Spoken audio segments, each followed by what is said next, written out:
그 얘기 들었나? 양반과 딸을 바보 우진이 사서 팔려간다더군. 헤헤, 소야, 소야. 너는 똥을 참 많이도 쌌구나.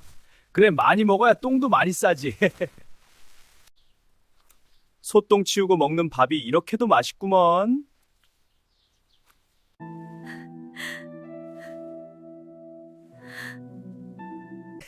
내각시 왔어? 참으로 이쁜 내각시다. 아이고, 내 팔자야. 앞으로 저 바보랑 어찌 같이 살아야 한단 말인가? 안녕하세요. 지금 어디서 시청하고 계시나요? 댓글로 남겨주시면 저에게 큰 힘이 됩니다. 세월이 유수와 같다더니 어느덧 해가 뉘엿뉘엿 저물어가는 시간입니다.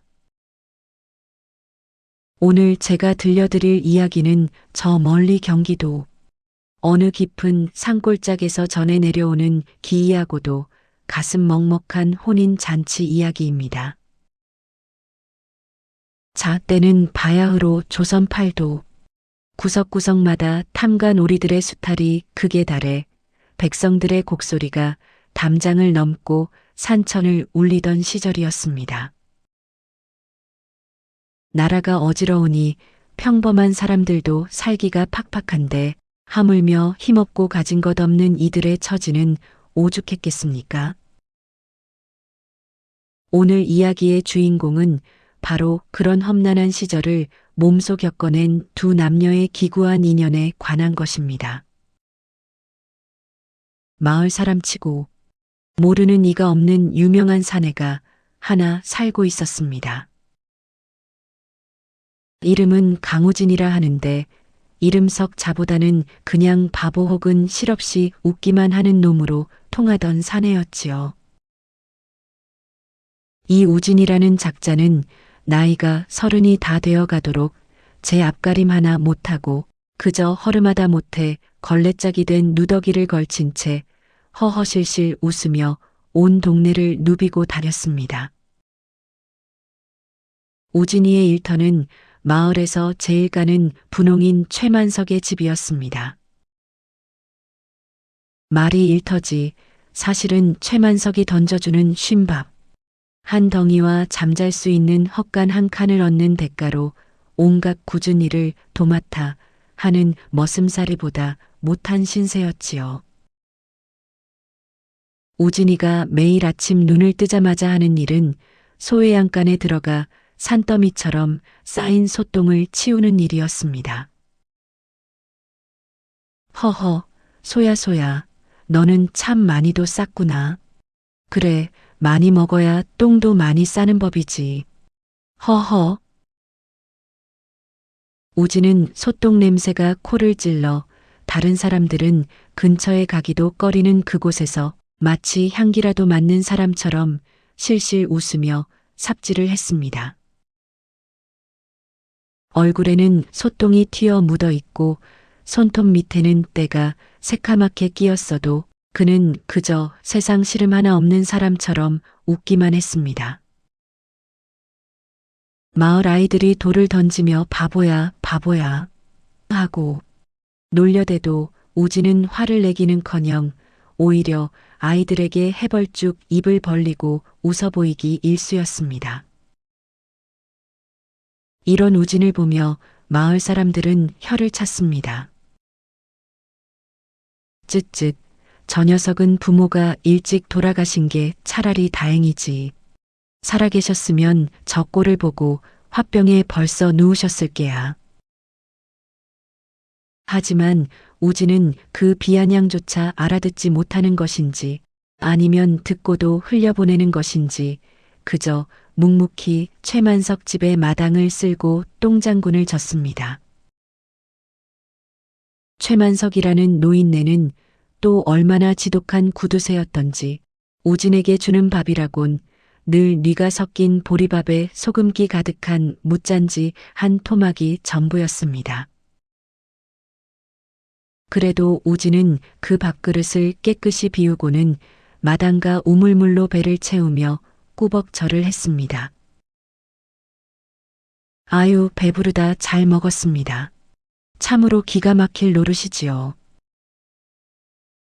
남들은 억울해서 못 살 상황에서도 우진은 그저 산골의 나무 한 그루, 돌멩이 하나처럼 그 자리에 그렇게 바보로 머물러 있었습니다.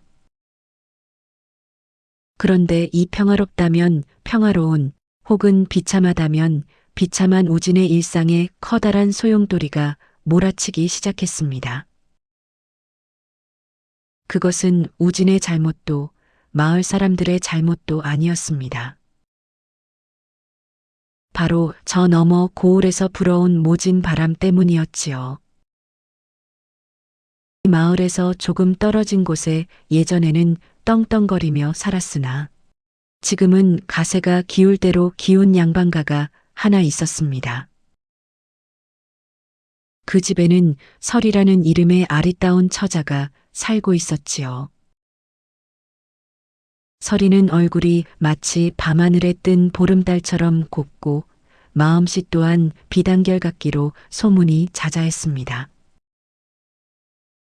하지만 아버지가 정쟁에 휘말려 관직을 잃고 세상을 떠나신 후 집안에는 산더미 같은 빚만 남게 되었습니다. 당시 고을의 사또는 탐욕이 머리끝까지 차오른 인물이었습니다. 그는 설이의 집안이 진 빚을 구실 삼아 설이를 제첩으로 들어앉히거나 아니면 돈을 받고 어디론가 팔아넘기려 기회를 엿보고 있었습니다. 양반의 자존심으로 버티던 설이의 어머니도 결국 병석에 눕게 되었고 설이는 부모님이 남긴 마지막 빚을 갚기 위해 그리고 병든 어머니의 약값을 마련하기 위해 자신을 제물로 바치기로 결심했습니다.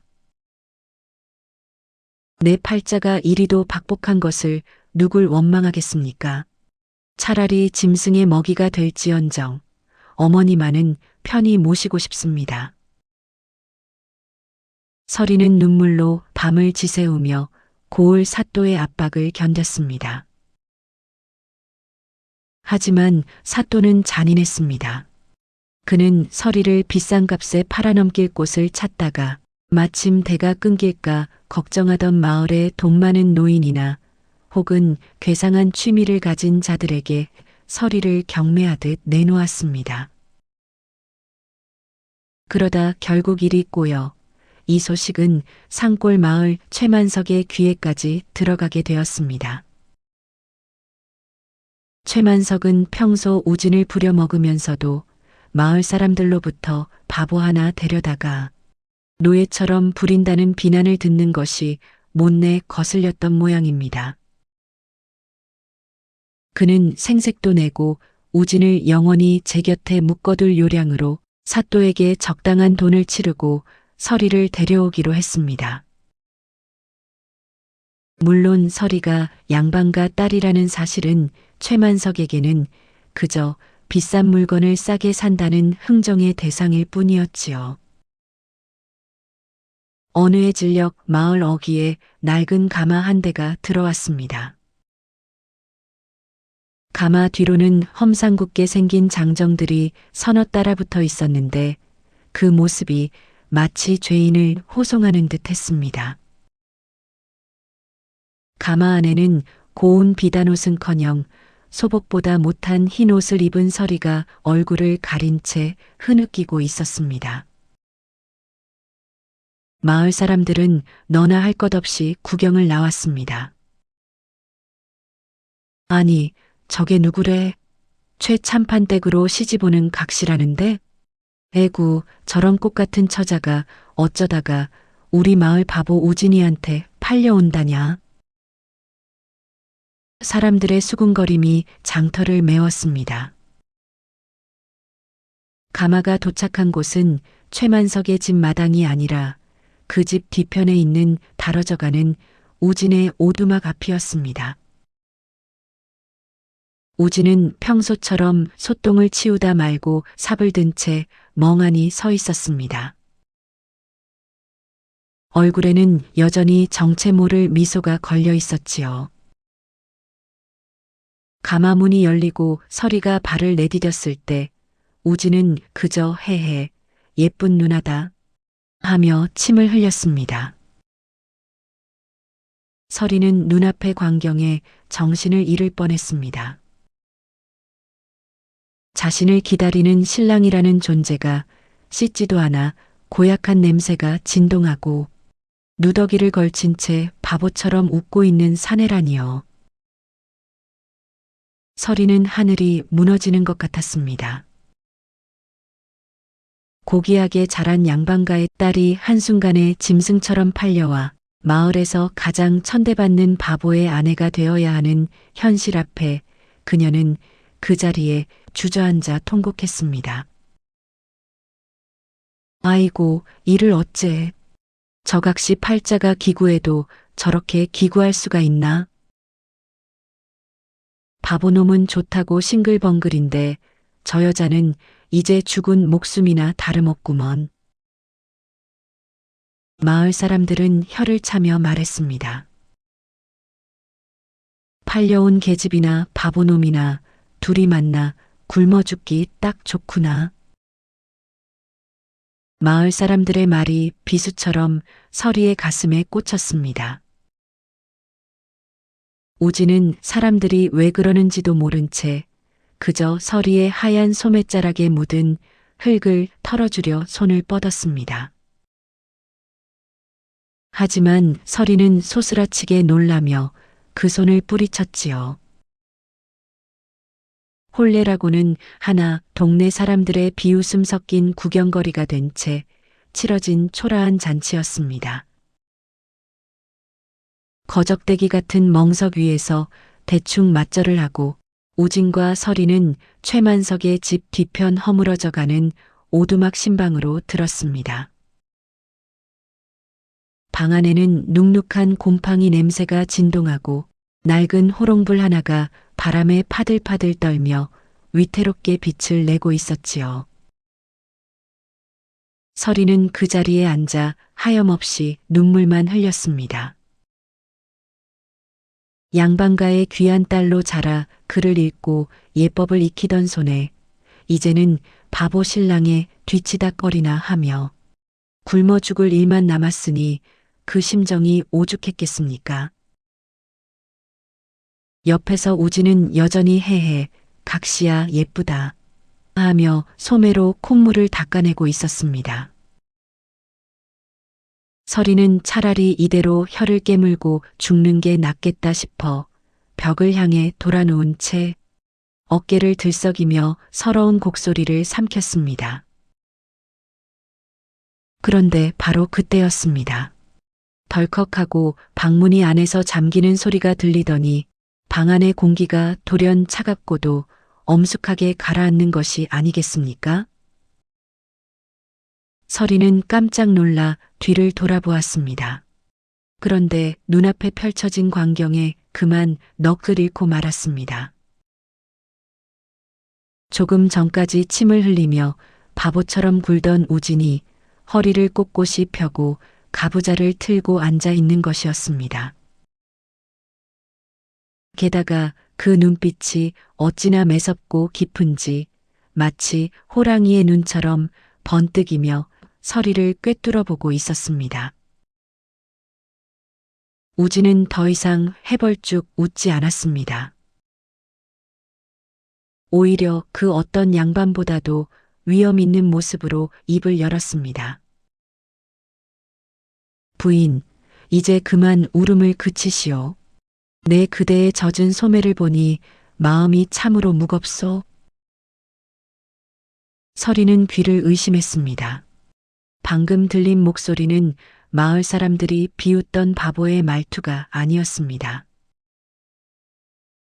아주 낮고 명확하며 듣는 이의 마음을 단번에 사로잡는 선비의 목소리였지요. 서리는 너무 놀라 비명을 지르려 했으나 우진이 재빨리 손을 뻗어 서리의 입을 막으며 부드럽게 고개를 저었습니다. 우진은 서리의 손을 조심스럽게 놓고는 목소리를 낮춰 말하기 시작했습니다. 놀라게 해서 미안하오. 하지만 지금부터 내가 하는 말은 이 방 밖으로 절대 나가서는 안 돼요. 나의 진짜 이름은 강우진. 3년 전 이 고을에 암행어사로 명을 받고 내려온 조정의 관리라오. 서리는 믿을 수가 없었습니다. 암행어사라니요. 이 지저분한 소똥 냄새 나는 바보가 나라의 명을 받은 어사라니 꿈인지 생시인지 분간이 가지 않았습니다. 우진은 서리의 의구심을 읽은 듯 품 안에서 낡은 천에 쌓인 무언가를 꺼내 보였습니다. 그것은 바로 달빛 아래에서도 영롱하게 빛나는 말 5마리가 새겨진 마패였습니다. 이 고을 사또와 분홍 최만석이 결탁하여 백성들의 고열을 짜내고 있다는 첩보를 입수했소. 하지만 그들의 비리가 워낙 치밀하고 뿌리가 깊어 평범한 관리의 모습으로는 증거를 잡기가 쉽지 않았지. 그래서 나는 스스로 바보가 되기로 결심했소. 바보의 앞에서는 사람들이 경계심을 풀고 속내를 드러내기 때문이요. 우진은 지난 3년 동안 최만석의 집에서 소똥을 치우며 그가 누구에게 뇌물을 주는지, 장부는 어디에 숨기는지, 사또와 어떤 밀담을 나누는지 모든 것을 파악해왔던 것입니다. 마을 아이들이 돌을 던져도 웃었던 것은 오로지 나라의 기강을 바로잡고 억울한 백성들을 구하기 위한 인고의 시간이었지요. 서리는 우진의 이야기를 들으며 온몸에 소름이 돋았습니다. 자신을 구원해 줄 사람이 바로 이 바보인 줄 누가 알았겠습니까? 우진은 서리의 손을 따뜻하게 잡으며 말했습니다. 부인, 그대가 이곳으로 팔려오게 된 사연도 내 이미 다 알고 있었소. 사실 내가 최만석을 부추겨 그대를 이 집으로 데려오게 한 것이나 다름없소. 사또의 소나기에서 그대를 안전하게 빼내올 방법은 이혼인 뿐이었으니까요. 우진의 눈에는 서리를 향한 미안함과 진심 어린 연민이 서려 있었습니다. 부인, 내 정체를 조금만 더 숨겨줄 수 있겠소? 이제 머지않아 저 탐관 오리들의 죄를 낱낱이 밝힐 날이 올 것이요. 그날이 오면 그대의 가문의 명예도 되찾아 줄 것이며 그간의 고통을 반드시 씻어주겠다고 약속하겠소. 그날 밤 이후 오두막의 풍경은 겉으로 보기엔 이전과 다를 바 없었습니다. 해가 뜨면 우진은 다시 누더기를 걸치고 나가서 해의 소리를 내며 소똥을 치웠고 서리는 그런 바보 남편을 둔 박복한 아낙네 연기를 하며 빨래터에서 눈물을 훔치는 척했습니다. 마을 아낙들은 서리를 보며 혀를 찼습니다. 쯧쯧, 저 고운 각시가 바보밥 차려주느라 뼈만 남았네. 하지만 서리는 이제 더 이상 슬프지 않았습니다. 오히려 우진이 밖에서 바보 연기를 하다가 최만석에게 발길질이라도 당하는 날이면 남모르게 가슴을 졸이며 밤마다 그의 상처에 약을 발라주었습니다. 밤이 되면 두 사람은 좁은 방 안에서 등불을 낮추고 비밀스러운 대화를 나누었습니다. 우진은 서리에게 고을 사또의 비밀 장부가 숨겨진 위치나 다음번 곡식 수탈 계획 등을 전해주었고 서리는 영민한 두뇌를 발휘해 우진의 조력자 역할을 톡톡히 해냈습니다. 서리는 그를 모르는 척하며 최만석의 집 안채를 드나들며 여종들의 이야기를 귀담아 듣고 중요한 정보를 우진에게 전달했지요. 부인, 정말 고맙소. 그대의 도움 덕분에 이제 마지막 증거 하나만을 남겨두고 있소. 우진이 밤마다 건네는 이 한마디에 서리는 보람을 느꼈습니다. 짐승처럼 팔려온 자신의 처지가 이제는 나라를 구하고 정의를 세우는 어사의 아내로서 당당한 사명을 수행하는 자리가 되었으니 말입니다. 두 사람은 그렇게 세상 사람들의 비웃음 속에서 가장 위대한 비밀을 공유하는 동지가 되었습니다. 때로는 마을 청년들이 술에 취해 우진을 괴롭히기도 했습니다. 야, 바보야. 너 각시랑 잠은 잤냐? 허허. 그럴 때마다 우진은 속으로 분노를 사기며 그저 바보처럼 웃었지만 집으로 돌아와 서리가 닦아주는 따뜻한 수건의 온기에 다시금 힘을 얻었습니다. 서리 역시 바보의 아내라는 멸시를 견디며 속으로는 당신들이 비웃는 이 남자가 바로 이 나라의 희망이다라고 외치고 싶은 마음을 꾹 눌러 담았습니다. 한편 고을 사또와 분홍 최만석의 탐욕은 그야말로 하늘 높은 줄 모르고 치솟고 있었습니다. 이들은 백성들의 피땀 어린 곡식을 빼앗는 것도 모자라 이제는 아예 마을의 땅줄기까지 통째로 삼키려 들었지요. 특히나 최만석이라는 자는 그 마음보가 어찌나 고약한지 바보 우진이가 부모님께 물려받아 간신히 지키고 있던 조그만 밭대기 하나마저 눈독을 들였습니다. 어차피 저 바보놈은 줘도 못 먹을 땅인데 내가 가져다 술이나 한 잔 마시는 게 낫지 않겠나 하며 비열한 웃음을 흘렸지요. 최만석은 관가와 짜고 문서를 교묘하게 조작했습니다. 우진의 아버지가 예전에 자기에게 빚을 졌다는 가짜 증서를 만들어 그 밭을 강제로 뺏으려 든 것입니다.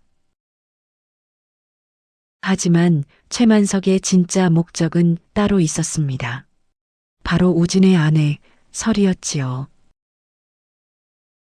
설이가 마을에 들어온 날부터 그 고운 자태에 넋이 나간 최만석은 밤잠을 설칠 정도로 그녀를 탐냈습니다. 저런 꽃 같은 여자가 바보놈이랑 오두막에 있는 건 천하의 낭비라고 생각한 그는 결국 고을 사또와 손을 잡고 흉계 중에 흉계를 꾸미게 됩니다. 사또, 저 바보놈의 아내가 원래 양반가 딸이라면서요? 빚 때문에 팔려온 몸이니 다시 관가로 불러들여 죄를 물으시고 제게 넘겨주시면 그 대가는 톡톡히 치르겠습니다. 탐욕에 눈이 먼 사또가 이를 거절할 리 있겠습니까? 두 악당은 머리를 맞대고 서리를 관가로 끌고 올 구실을 만들기 시작했습니다. 가짜 죄목을 씌워 그녀를 죄인으로 만들고 그 틈에 우진을 내쫓아 버리려는 속셈이었지요. 어느 화창한 오후 평화롭던 산골 마을에 갑자기 관가의 포졸들이 들이닥쳤습니다. 쇠사슬을 쩔렁거리며 우진의 오두막으로 향하는 그들의 모습에 마을 사람들은 가슴을 졸이며 뒤를 따랐지요. 이 고약한 년, 내 아비가 진 빚이 아직 남았는데 어디서 숨어 살려 하느냐. 어서 관가로 압송하라. 포졸들의 서슬 퍼런 외침에 서리는 사색이 되어 마당으로 끌려 나왔습니다. 꺼보게나 바보놈이랑 사느니 관가에 가서 처분을 기다리는 게 내 팔자 아니겠느냐. 최만석은 그 곁에서 거드름을 피우며 비릿한 웃음을 지었습니다. 이 광경을 지켜보던 마을 사람들은 혀를 차며 수군거렸습니다. 에구, 저 예쁜 각시가 이제 정말 끝장나게 생겼네. 저기 좀 보게. 바보 우진이는 제 마누라가 끌려가는데도 삽이나 들고 멍하니 서 있네 그려. 역시 바보는 바보야. 제각시 뺏기는 줄도 모르고 웃고만 있네. 사람들의 말대로 우진은 그 자리에 서서 입을 해벌쭉 벌린 채 멍하니 포졸들을 바라보고 있었습니다.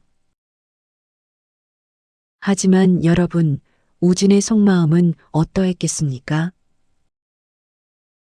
겉으로는 헤헤, 나으리들 우리 각시 어디 데려가요? 하며 바보짓을 하고 있었지만 우진의 눈동자 밑바닥에는 타오르는 불꽃과 피눈물이 맺혀 있었습니다. 품 안에는 서슬퍼런 마패가 만져졌습니다. 당장이라도 암행어사 출두야를 외치며 저 간악한 놈들의 목을 치고 싶었겠지요. 하지만 우진은 입술을 깨물며 참아야만 했습니다. 아직 중앙정부에서 보내기로 한 군사들이 도착하지 않았기 때문입니다. 지금 정체를 드러냈다가는 증거도 불충분할 뿐더러 오히려 사또의 사병들에게 서리와 자신이 먼저 해를 당할 수도 있는 일촉즉발의 상황이었던 것입니다. 포졸들이 서리의 가녀린 팔에 쇠사슬을 채우려 하자 서리는 필사적으로 우진을 바라보았습니다. 그녀는 알고 있었습니다. 자신의 남편이 저들의 목을 벨 힘을 가진 어사라는 것을요.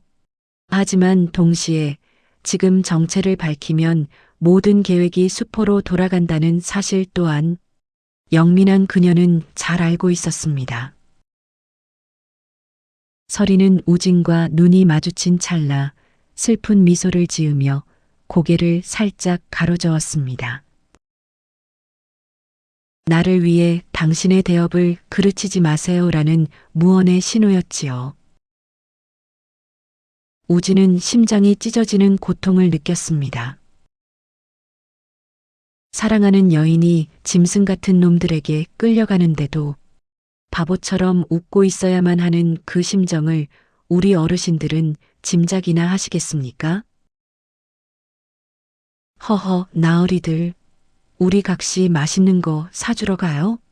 나도 같이 가요. 우진은 일부러 포졸들의 가랑이를 붙잡고 늘어지며 소란을 피웠습니다. 포졸들은 이 바보 새끼가 어디서 까부냐며 우진을 발로 걷어찼습니다.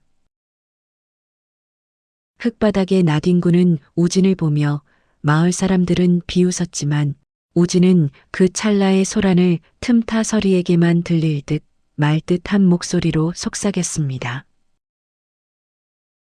부인, 조금만 더 견뎌주시오. 내 곧 지옥의 불길을 들고 저들을 찾아가겠소. 서리는 그 목소리를 가슴에 새기며 포졸들에게 끌려갔습니다. 최만석은 승리감에 도취하여 우진의 집 마당에 침을 뱉고는 기세등등하게 떠나갔지요.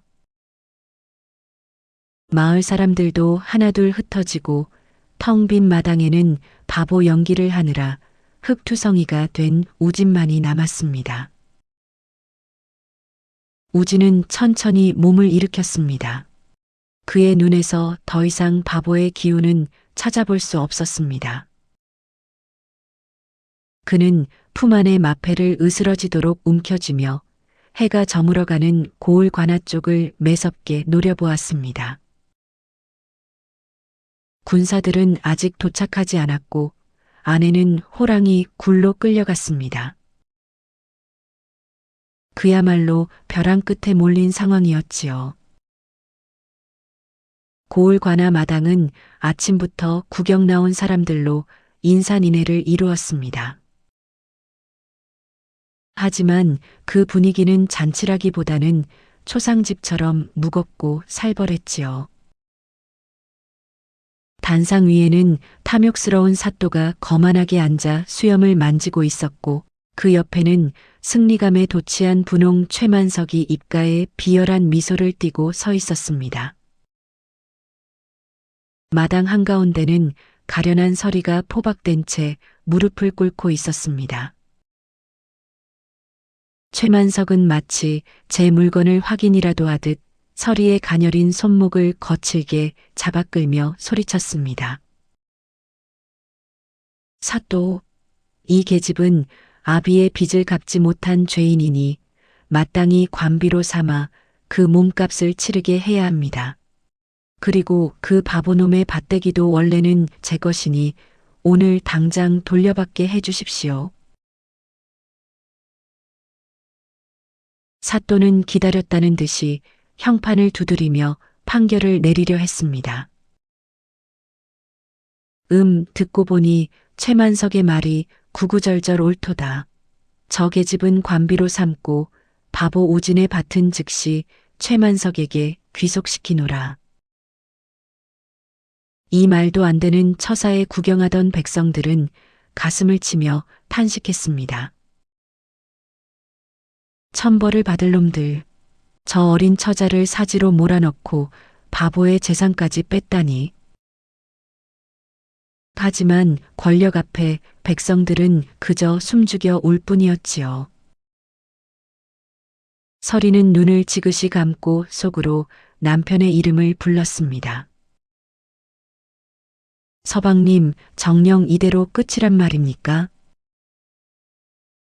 사또가 판결을 확정짓기 위해 마지막으로 형판을 내리치려던 바로 그 찰나였습니다. 이게 멈추어라. 이 간악한 무리들아. 관아 마당을 가로질러 웬 남루한 차림의 사내 하나가 성큼성큼 걸어 나왔습니다. 옷은 여기저기 기워져 있고 얼굴엔 여전히 흙먼지가 묻어 있었지만 그 걸음걸이만큼은 마치 전장을 누비는 장군처럼 위풍당당했지요. 바로 우리 주인공 바보 우진이었습니다. 사또는 기가 차서 헛웃음을 터뜨렸습니다. 이 바보놈이 미쳤구나. 감히 관아 마당이 어디라고 기어나와 소란을 피우느냐. 여봐라, 저놈을 당장 끌어내 곤장을 쳐라. 포졸들이 우진을 향해 달려들려 할 때였습니다.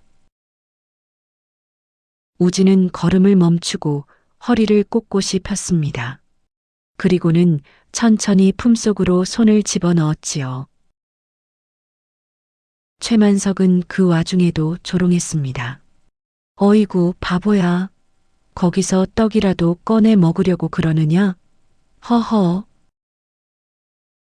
하지만 우진의 손끝에서 나온 것은 떡이 아니었습니다. 태양빛을 받아 눈이 멀 정도로 번쩍이는 청동 마패가 하늘 높이 치켜들려졌습니다.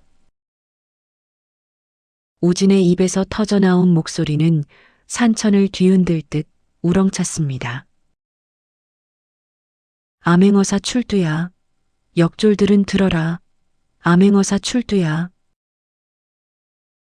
그 소리가 떨어지기가 무섭게 관아 담벼락 너머에서 대기하고 있던 수십 명의 역졸들이 번개처럼 마당으로 들이닥쳤습니다. 출두야 하는 함성이 고을 전체를 진동시켰지요. 포졸들은 혼비백산하여 창검을 버리고 엎드러졌고 조금 전까지 기세등등하던 사또는 의자에서 굴러떨어져 바닥에 납작 엎드렸습니다. 최만석은 아예 넋이 나간 채 사시나무 떨듯 떨며 오줌을 지리고 말았습니다. 우진은 이제 바보의 탈을 완전히 벗어던졌습니다. 그는 단상 위로 성큼성큼 올라가 사또의 자리에 앉았습니다. 그리고는 품 안에서 3년 동안 소똥을 치우며 기록해온 비밀 장부와 비리 증거들을 마당 한복판에 내던졌습니다. 사또, 내 이놈, 내 놈은 백성을 보살펴야 할 어버이의 신분으로 최만석과 결탁하여 무고한 백성의 땅을 뺏고 양반가의 딸을 짐승처럼 거래하려 하였느냐? 이 장부에 적힌 내 놈들의 죄상이 하늘에 닿고도 남음이 있다. 우진의 일갈에 사또와 최만석은 머리를 땅에 짓지으며 목숨만 살려달라고 빌었습니다. 조금 전까지 바보가 마누라를 뺏겨도 웃는다며 비웃던 마을 사람들은 이 광경을 보고 입을 다물지 못했습니다. 아이고 세상에, 저분이 암행어사 날이셨다니. 우리가 큰 실례를 범했네 그려. 모두가 우진 앞에 무릎을 꿇었지요. 우진은 포박되어 있던 서리에게 다가갔습니다. 그리고는 직접 그녀의 쇠사슬을 풀어주었습니다. 서리의 눈에선 그동안 참아왔던 뜨거운 눈물이 펑펑 쏟아졌습니다. 부인, 오래 기다리게 해서 미안하오. 이제 더 이상 두려워할 것 없소. 저들의 죄를 낱낱이 꾸짖고 부인의 원한을 오늘 이 자리에서 다 풀어주겠소. 우진의 따뜻한 목소리에 서리는 남편의 품에 얼굴을 묻었습니다. 바보인 줄로만 알았던 신랑이 나라의 정의를 세우는 어사가 되어 자신을 구해냈으니 이보다 더한 드라마가 어디 있겠습니까? 우진은 곧바로 명령을 내렸습니다. 최만석의 가산을 몰수하여 피해를 본 백성들에게 돌려주고 저 간악한 사또와 최만석은 압송하여 한양으로 압송하라. 한치의 오차도 없이 그 죄를 물을 것이니라. 마을 사람들은 만세를 불렀습니다. 암행어사 날이 만세, 우리 각신님 만세. 소리가 산골 골짜기를 메아리 쳤지요. 썩어 빠진 탐욕의 성이 무너지고 그 자리에 정의의 꽃이 피어나는 순간이었습니다.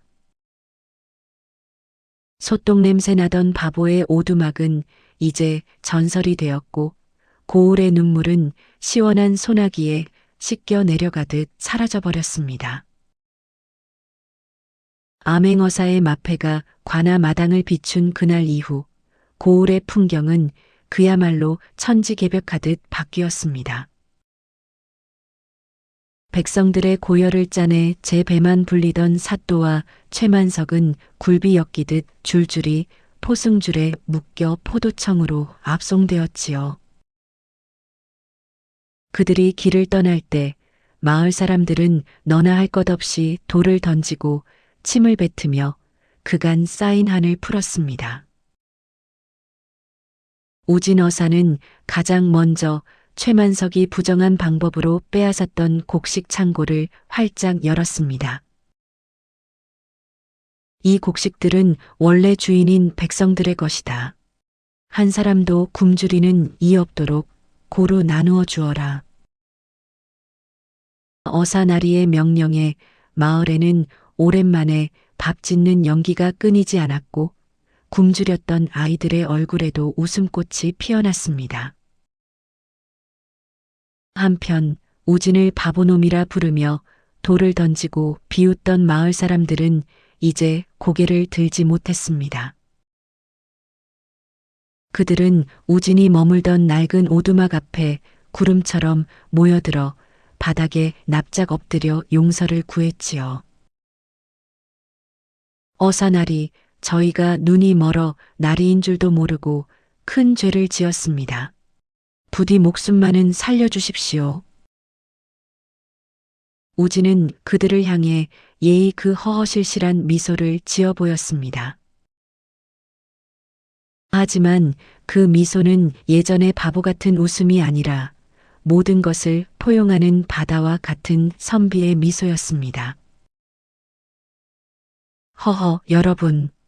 나는 그저 소똥을 치우며 여러분의 고통을 함께 나누었을 뿐이니 너무 괴념치 마시오. 다만 앞으로는 사람의 겉모습만 보고 함부로 대하지 마시길 당부하오.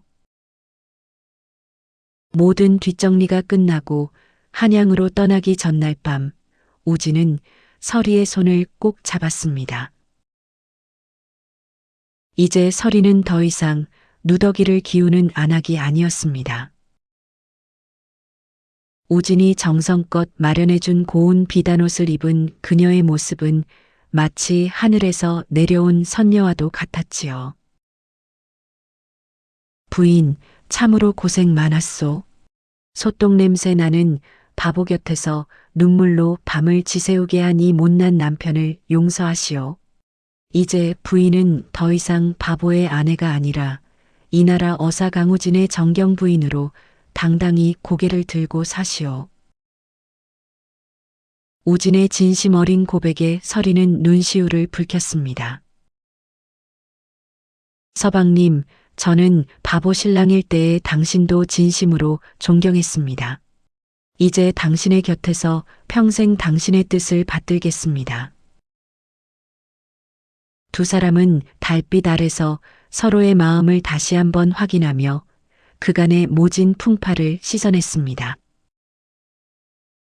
얼마 후 두 사람은 임금님의 부름을 받아 한양 대궐로 향했습니다.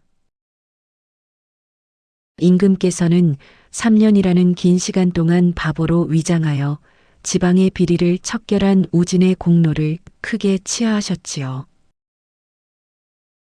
그리고 서리의 가문 또한 억울하게 누명을 썼던 과거를 낱낱이 밝혀주셨습니다. 서리의 아버지는 사후에 명예로운 관직을 되찾았고 빚 때문에 흩어졌던 가문은 다시금 양반가의 당당한 위엄을 회복하게 되었습니다. 세월이 흘러 우진은 조정의 높은 벼슬에 올랐습니다. 하지만 그는 지위가 높아질수록 더욱 겸손해졌고 늘 내가 소똥을 치우던 시절을 잊지 않겠다며 백성들의 작은 목소리에도 귀를 기울였습니다. 서리 또한 어진 아내로서 가난한 이웃을 보살피고 남편을 내조하며 온 나라에 그 이름이 자자한 현모양처가 되었지요. 사람들은 이들 부부의 이야기를 두고 하늘이 맺어준 인연이라 불렀습니다. 가장 낮은 곳에서 만난 두 사람이 서로를 믿고 의지하며 가장 높은 곳에 이르렀으니 이보다 더 아름다운 이야기가 어디 있겠습니까? 두 사람은 검은 머리가 팥뿌리가 될 때까지 서로를 아끼고 사랑하며 정승판서 부럽지 않은 행복을 누리며 오래도록 살았다고 전해집니다. 여러분, 우리 인생도 그렇습니다. 지금 당장 앞이 캄캄하고 내 팔자가 왜 이리 기구한가 싶어도 묵묵히 제 자리를 지키며 바르게 살다 보면 언젠가는 우리 우진 어사처럼 마패를 치켜들 날이 오지 않겠습니까? 오늘 들려드린 팔려온 각시와 산골바보 이야기가 여러분의 마음에 시원한 청량음료 한 잔처럼 즐거움을 드렸기를 바랍니다. 감사합니다.